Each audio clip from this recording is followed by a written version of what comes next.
নিশ্চিত যদি আমরা সেই জায়গা থেকে আমরা বলতে চাই আমরা বিরুদ্ধে সোচ্চাচ্ছিলাম যে কারোকে কোনোভাবে ট্যাগিং করে কোনোভাবে নিজস্ব আইডিওলজিকে চাপিয়ে দেওয়ার যে মানসিকতা আমরা সেটা আনছি করতে চাই। প্রত্যেকটা নারী শিক্ষার্থীকে নিরাপত্তা নিশ্চিত করতে চাই, সেই জায়গায় আমরা করতে চাই। আপনারা সে দেখেন এই ক্যাম্পাস এই বিশ্ববিদ্যালয় আপনি দেখেন শিক্ষার্থীদের কোনো প্রতিনিধিত্ব নেই, শিক্ষার্থীদের প্ল্যাটফর্ম নেই।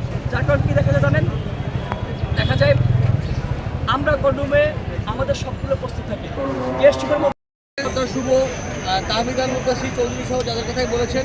দেখুন, ডাকসু একটি গণতান্ত্রিক জায়গা, এখানে যে কেউ তার মতো নির্বাচন করতে পারে, কিন্তু যখন আমরা প্যানেল ঘোষণা করি তখন ওই নির্দিষ্ট পদে আমরা একজন কিংবা সদস্য পদে 13 জনের বেশি বা সম্পাদক হিসেবে একজনের বেশি কাউকে মনোনয়ন দিতে পারি না।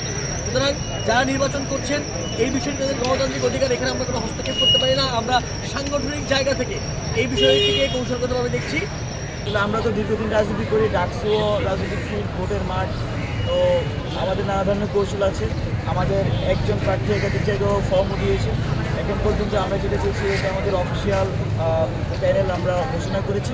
তবে ভোটের মাঠের কৌশল এবং আমাদের যারা প্রতিদ্বন্দ্বী আছেন তাদের কাছে কৌশল সব কিছু মিলে আমরা কিছু সাসপেন্স বা কিছু প্রয়াস আসলে রাখতে চাই। তার এই অংশ এটা। ধন্যবাদ। আপনার ইচ্ছা করে